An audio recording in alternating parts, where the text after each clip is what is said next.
Yes. Now, a long time ago, before you were born, there were two tribes that lived on planet Vegeta. There were your ancestors, the Saiyans, and the other tribe was known as the Tuffles. The Saiyans and the Tuffles, huh?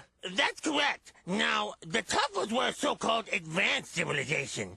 They had cities much like the ones on Earth and enjoyed all of the modern conveniences such as air travel and mini-malls. They had long ago outgrown energy sources which polluted their planet and were enjoying health and prosperity. Not far from the big cities, in the arid wastelands of Vegeta, the Saiyans lived in primitive fashion. They were much larger in size than the Tuffles, but much smaller in number. One thing all Saiyans had in common was that they all had tails. Another was their brutal and violent nature. They loved to fight. But because they were so few in number, the Tuffles never worried about the Saiyans. That is, until the day they attacked. And so the Great War for Planet Vegeta began. With the element of surprise in their favor, the Saiyans quickly gained a strong foothold in the war against the Tuffles. The Tuffles had technology on their side. They had devices that measured their enemy's fighting power and advanced weaponry which they used to hold the Saiyans at bay.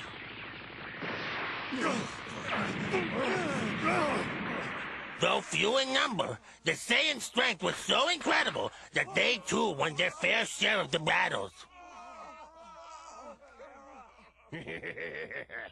And just when it seemed that there was no end in sight to this horrible war, something happened on Vegeta that only happens there once every 8 years. There was a full moon, a decisive factor in the war for planet Vegeta. As you must know, Saiyans have the ability to transform into huge ape-like creatures when the moon is full. Let's get out of here!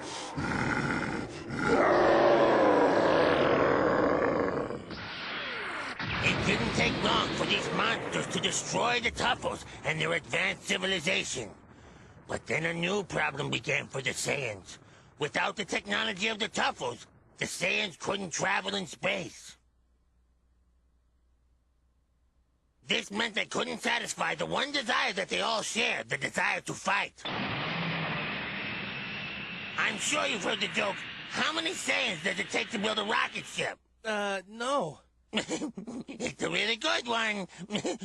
Later, King Kai. Fine. Well, not far away, the Saiyans met the Arcosians. Now, the Arcosians had money and technology, but the planet Arcos was a dump, so they hired the Saiyans to conquer a planet for them. An unholy partnership was formed. With Saiyan might and Arcosian ingenuity combined, they formed a fleet of planet pirates.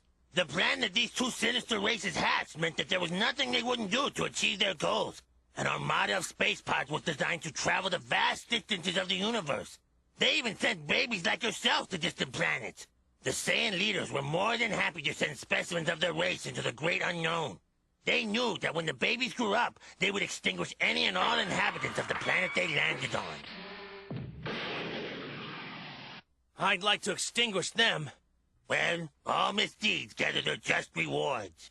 You see, like Earth, the planet Vegeta also had a guardian. This good man used his power to attract a vast system of meteors to the planet.